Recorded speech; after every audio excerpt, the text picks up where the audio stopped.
Okay, start with roll call. See, Councilman McPartlin is here. I saw Supervisor Syed. I'm here. Deputy Chief Stevens. Yep, I'm here, Fran. Okay. Deputy Supervisor Faminsky. Yeah, I'm here, Fran. Okay. I see Clerk Martinelli. Town Attorney Briggs, I see. Judge Scagnelli.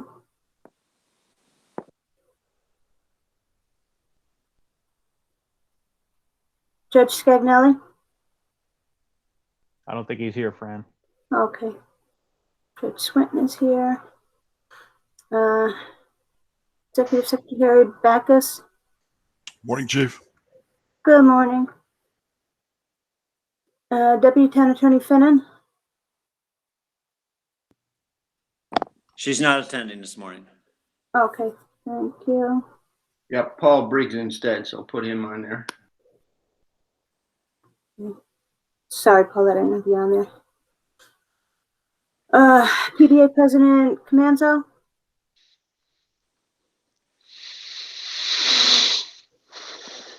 I see the fire chief on there. I heard the comptroller. Janet Wen. She's not going to be on this call. Okay. And Seth is on.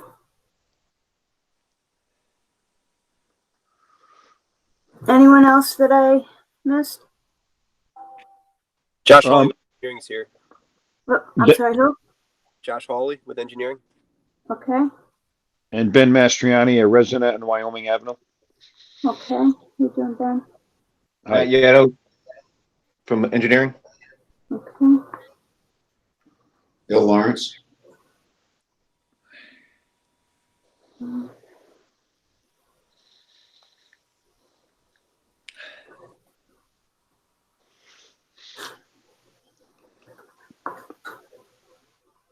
Okay. Motion to accept January's minutes. Motion to accept the minutes. Second. I will second. Thank you. Okay, start out with COVID again. We just had one return on Monday from quarantine and had another one go out. We're waiting back on his test. If he comes back positive, it's going to take a couple from his shift out. As far as with the vaccines, some of our officers have gotten vaccines this week and next week. The majority of the rest of the department will get their vaccines. So that's the vaccine part is going well for us now.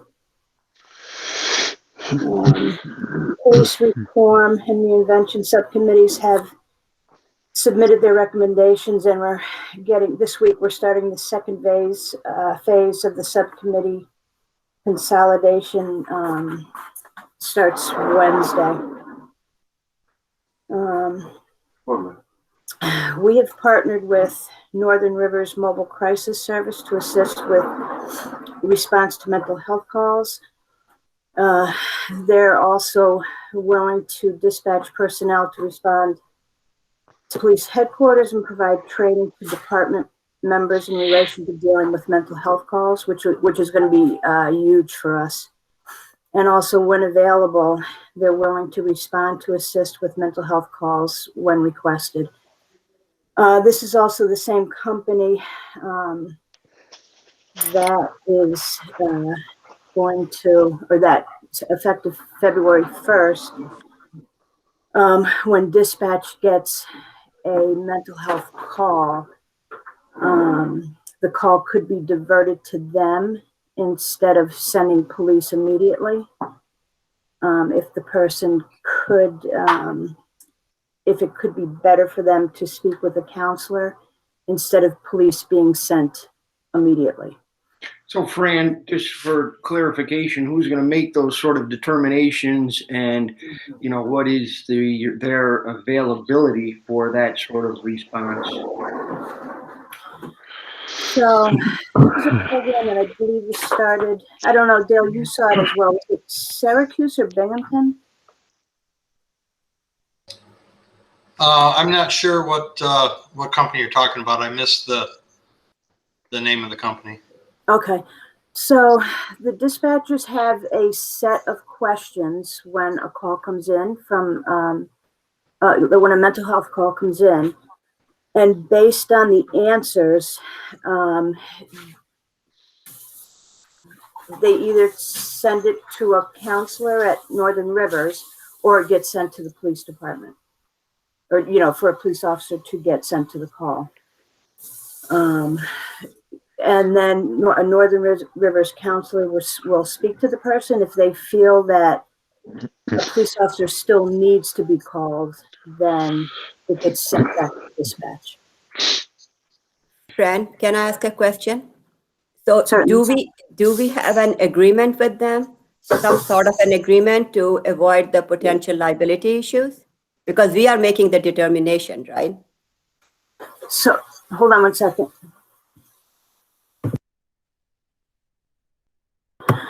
So there was an agreement made with the county dispatch.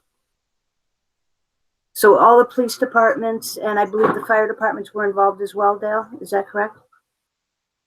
No, this one's all news to me.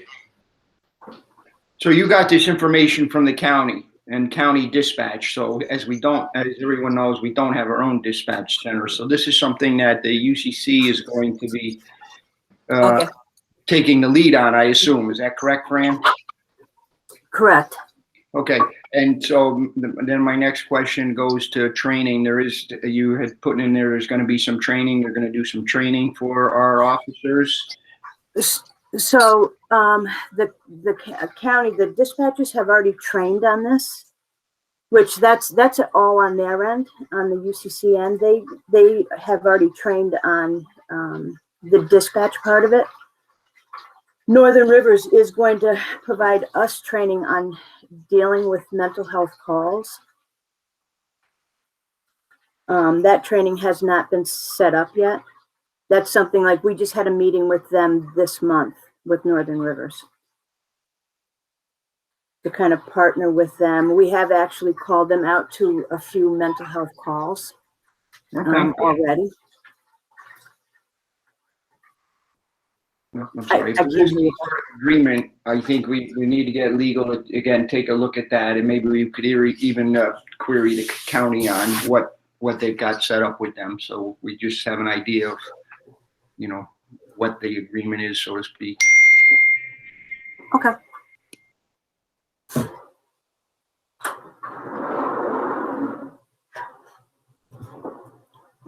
Anything else? No, thank you. Okay.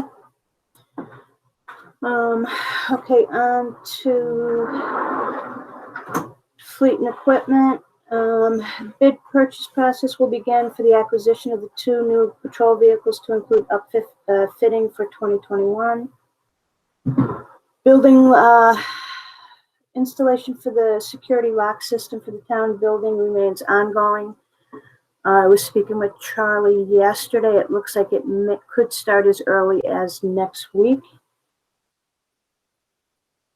And for police training, we have begun scheduling for the training programs for 2021, firearms, CPRs, things like that. Fran, I've got a question about the training, the online training. When our officers are doing that, are they then submitting something to you or to the deputy chief to track, if you will, the courses that they've taken? How is that done? So in Police One, all that tracking is done right within the system. So when they complete a course, that's logged right in Police One. So we can keep track of all that training, any training that they've done. Is that going to be the deputy chief's job or one of the sergeants? Who's going to sort of track that stuff? So any one of us, any one of the sergeants, the deputy chief or myself can keep track, can go on and check it.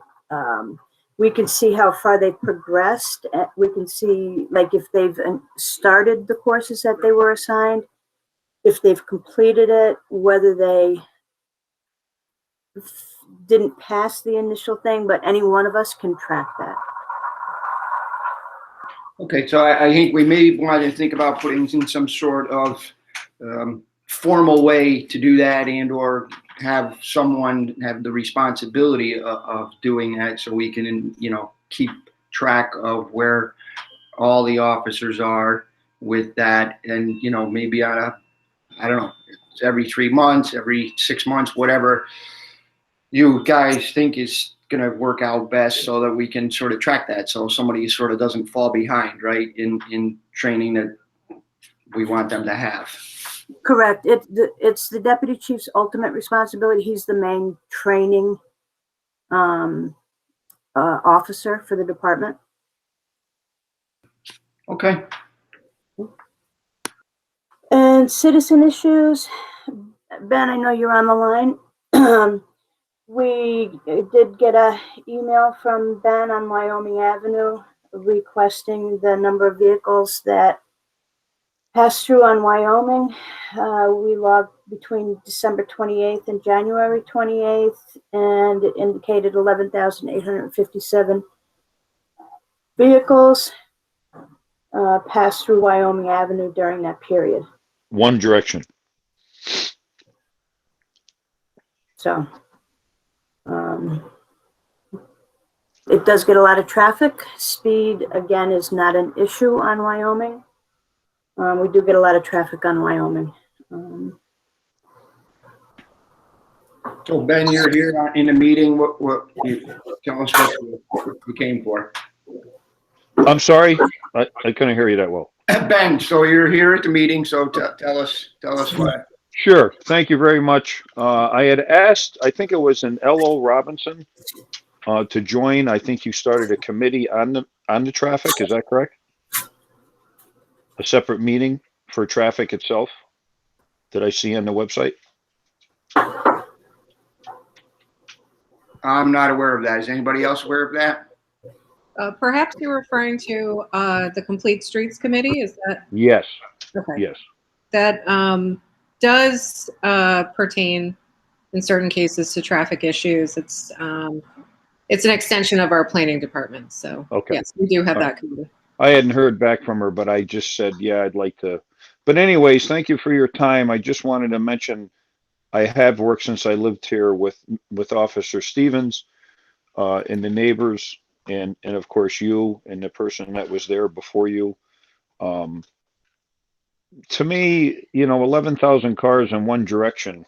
You have to remember, that's one direction, or I think it's 546 a day. After X amount of years, because I complained, there was one speeding ticket given after 4 million cars went by. It's a cut through to Schenectady. Everybody knows it. Everybody comes down. To me, after talking to somebody that works in DOT and just, chatting with different people and driving, what makes sense to me is if you grade Wyoming with either a grade or a small bump, like they do in Colony to stop people from jumping over from Sand Creek to Central, and you put a stop sign at the end instead of a yield. Nobody yields there. Nobody uses a blinker. There's been a couple cases where almost, when we say speed isn't a problem in Wyoming, speed's a problem in Wyoming when somebody is speeding, which it shows they do, and somebody's pushing a baby carriage and had to jump out of the way when I saw one time. That's one time that I saw, okay? But you try to walk your dog and you're dodging people coming from the left to the right. If you were to put number one at the top up near Girling, no through trucks, so you don't get 18-wheelers and all this other stuff coming through, that would be the first thing. If you grade it, of course, that's going to deter people from coming down. Then when you finally do take a right on Wyoming, on the Baker, there's a stop sign in the direction both ways that way, but the other way coming like towards the high school, there's no stop or yield. So people are buzzing by, cutting through. And of course, just like Wyoming, if there's nothing to stop you, and I appreciate the sign that does do the counting, people are going to do what they're doing. So wouldn't it make sense to do that and have people do what they should do, is go down McClellan and turn on Knott instead of cutting through and causing all this havoc?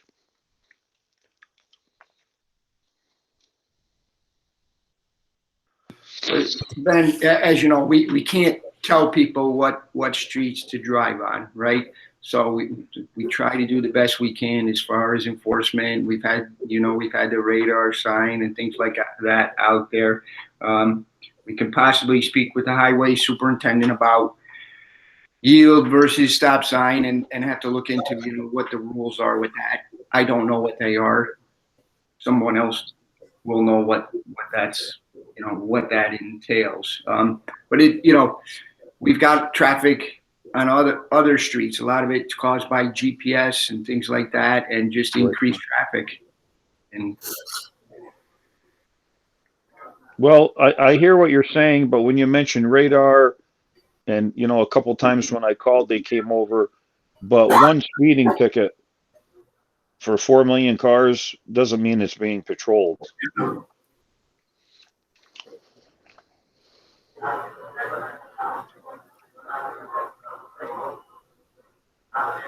I'm not saying it's easily fixed.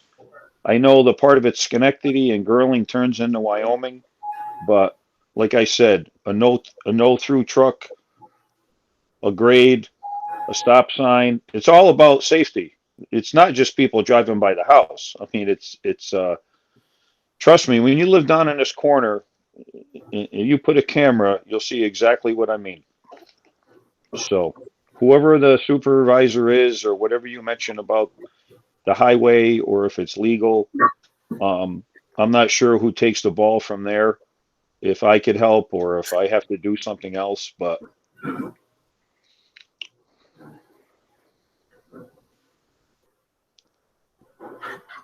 okay, well, I think we'll speak to the highway department and look into if, possibly changing the sign.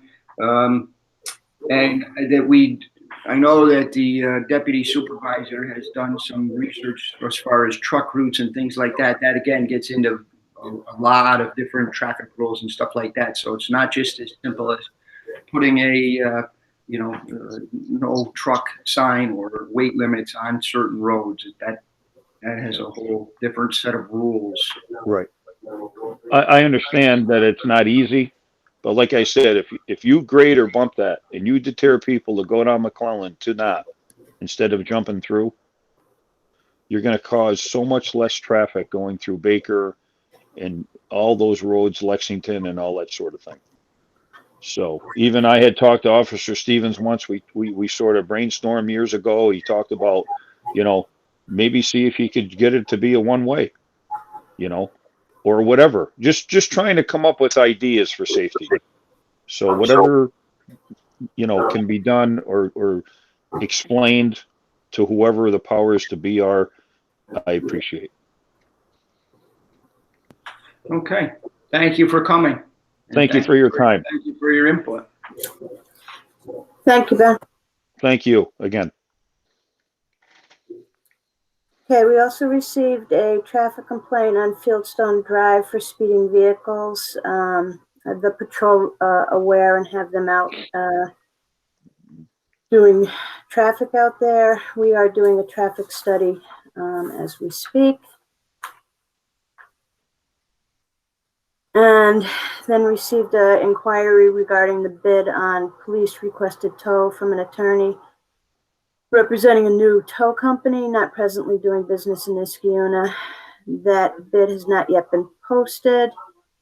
Need to have new and equitable ground rules set. This is in a work in progress. We didn't really have any community events. One second on that, Fran. Hold on one second. Paul Briggs. We've done this before. We have to change what we've been doing, or do we have a bid that we've used in the past? I believe we have a rotating system. Correct, Chief? So we do right now. There was a couple things that I wanted to meet with you about and kind of discuss.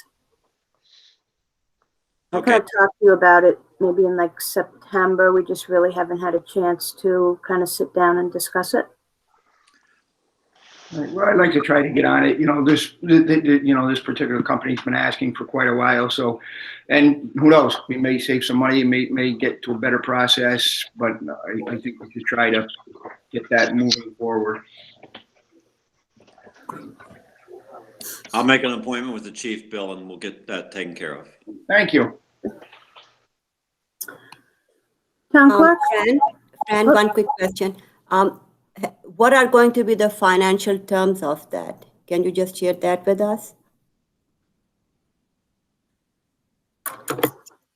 So I don't know that we're going to change anything as far as the charges for impound. I think that what we charge right now is about what everyone else is charging. I think my more concern is when we have somebody, like one of the tow companies are on call. I think my more concern is, say we respond to an accident. I think it has to be more fair and equitable. Different tow companies charge different prices for accidents. Mhm. So when our residents or, even out-of-town residents, Yeah. certain tow companies are charging a large amount for accidents. And I feel that if you get towed for an accident, it should be the same price, no matter what tow company's towing. Just in my opinion. So we're reaching out to different police departments and kind of seeing how they do it. Okay. So it's things like that I think that we have to be fair all the way around to everybody. Like if you have an accident on Balltown Road or wherever in the town this week, next week, the charge is going to be the same. It doesn't matter what the tow company is. Agreed. Thank you.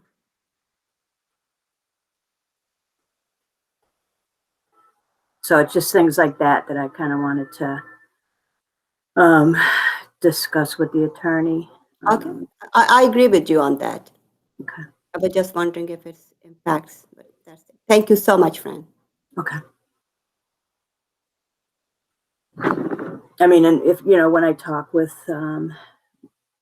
Paul, if he feels like we should be raising the price for our impounds, then that would be something that we could discuss as well.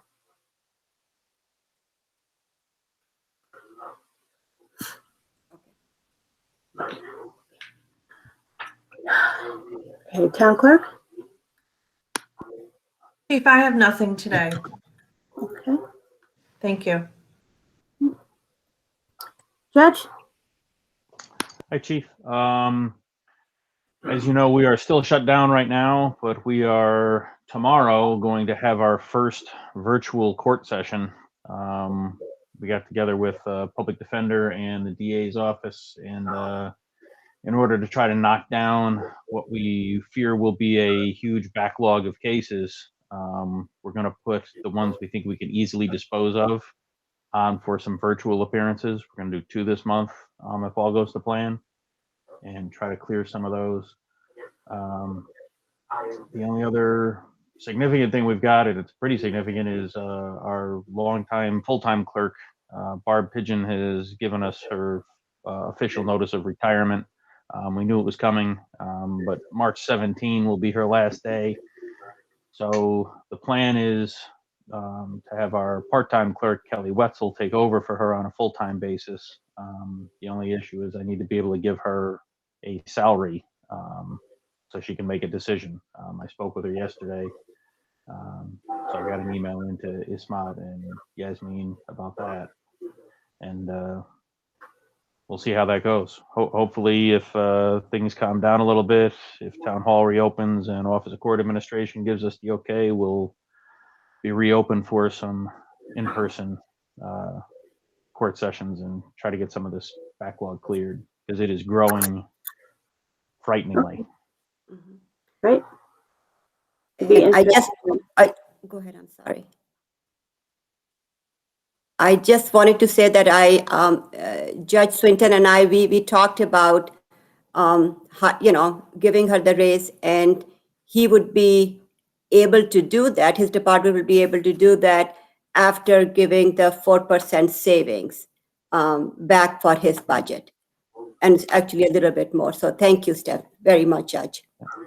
And we got our JCAP grant. It wasn't as much as we had asked for, but it was something. So that's the only other news. Okay. Chief Lingenfelter. Hey, good morning.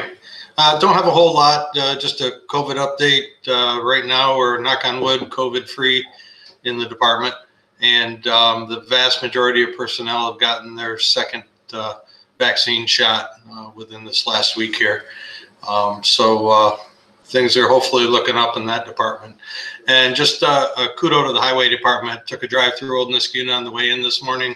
Streets look great. So good job to Ray and the crews. That's all I have. Okay, thanks. And actually, I have to do a kudos to the highway department too for the last 2 snowstorms. I received a email from my midnight sergeant, and he wanted us to pass that to the highway department as well. What a good job they did. Okay, on to personnel. Executive secretaries retired effective January 18th. Again, Ismet, you and I have to sit down and discuss. We didn't get a chance to do it this past month because clearly I was out with health issues. But that's a vital position, and I need to get a replacement in that position. And, oops, I'm sorry, go ahead. So whenever you have time, we can talk about that. Perfect. Because I do have the potential savings number for your department right now. So we need to talk about that in conjunction with the 4% challenge too. So let's talk about it later whenever you have a minute. We can definitely talk about it. And did we get a list of duties together for this position? So I did, and I actually, we sent that to the comptroller's office. Yes. Yes. And I need to ask Nancy about, how much, because she's doing work for the police department on the weekends. So I need to ask her, actually, I've asked her already to send me the list of duties she's doing right now. Right, she's been pretty much doing our pay vouchers for us. Right. Which has been a huge help. She's been, she is sweet as could be, and she's really been trying to help us out. She's awesome. Thank you. She really is. She's been a huge help. I appreciate everything she's been doing. Thank you. And then the next is Detective Hobson is retired effective February 1st. That was his first day of retirement. He's going to be sorely missed, all his experience and knowledge. And again, I'm asking to hire for him, and that I'm hoping would be the lateral, because that will put somebody on the road within a month. And again, Matt, we're going to have to sit down and talk salary and all that. We could do that at the same time. Yes. Let's do that right away, please, okay? Let's Absolutely. Absolutely. Together between you and work on the personnel list and the numbers so that we can determine what the direction is going to be here. Absolutely. So that is pretty much all I have. I just did want to add one thing that I think everybody knew about, the knifing incident we had on Taurus Road. We have not done a press release on that yet. We have one more person that we're looking to arrest on that. We did make arrests on that. There will be a press release coming out shortly, but I did want everyone to know that there was pretty much immediate arrests made on that, so that people aren't nervous about it. But we will be making a press release on that shortly. I'm trying to think, anything else, Mike? Yeah, the only other thing I had, Fran, is if we can work on a resolution to surplus the 2 old patrol cars from last year, so we can sell those. There's a 2016 Chevy Impala and a 2017 Ford Explorer that we're looking to move on. So the quicker we get the resolution, the quicker the highway can get them sold for us. Mike, would that be ready to go right away then? If you tell me, I mean, yes, they're decommissioned. They're down at the highway. I can get you the who do you need the VIN numbers to? If you let me know who they need to go to, I'll get them to them. To me. To you? I'll get it to you in the next probably 15, 20 minutes. Thanks. Yep. Oh, okay, and there is one other question I have. We have an officer that hit his 18 months. And so we do a resolution when they become permanent? Yes, we do. So Officer Mario Colera hit his 18 months January. So we'll need to do that as well. So Just send me an email on that with the specifics, please, Chief. I'm sorry, Paul. Just send me an email with the specifics on that officer, Absolutely. especially the spelling. Okay. All right, and I think that's all we have. Does anyone have anything else?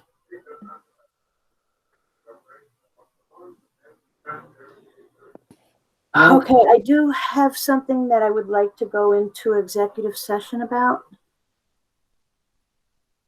All right, the next meeting is on March 2nd. So just, officially, that's when it is. Okay, next meeting, March 2nd at 8 a.m. And motion to adjourn this meeting. Motion to adjourn. Second, That was second. thank you. And motion to go into executive session. Okay. We have to state what it's pursuant to, so we have several options. Okay, it's to discuss personnel, The medical, employment history of a particular person. correct? Okay. So that's pursuant to Public Officers Law, Section 105, subsection F. Okay. I will second that motion. All those in favor? Aye. Aye. Any opposed? Okay, we'll enter into executive session. Just let us know, Chief, who needs to be present on the call. Have a good day, folks. Take care. Take care, Dale. Thank you, everyone. Bye, have a good day. Mike, Bill, Paul Briggs, Matt, and Yasmin. I think that should do it. Is Matt left? Oh, Yep. okay. And then we'll have to have Miskey admin turn off the recording. Yeah. Can I'll text it.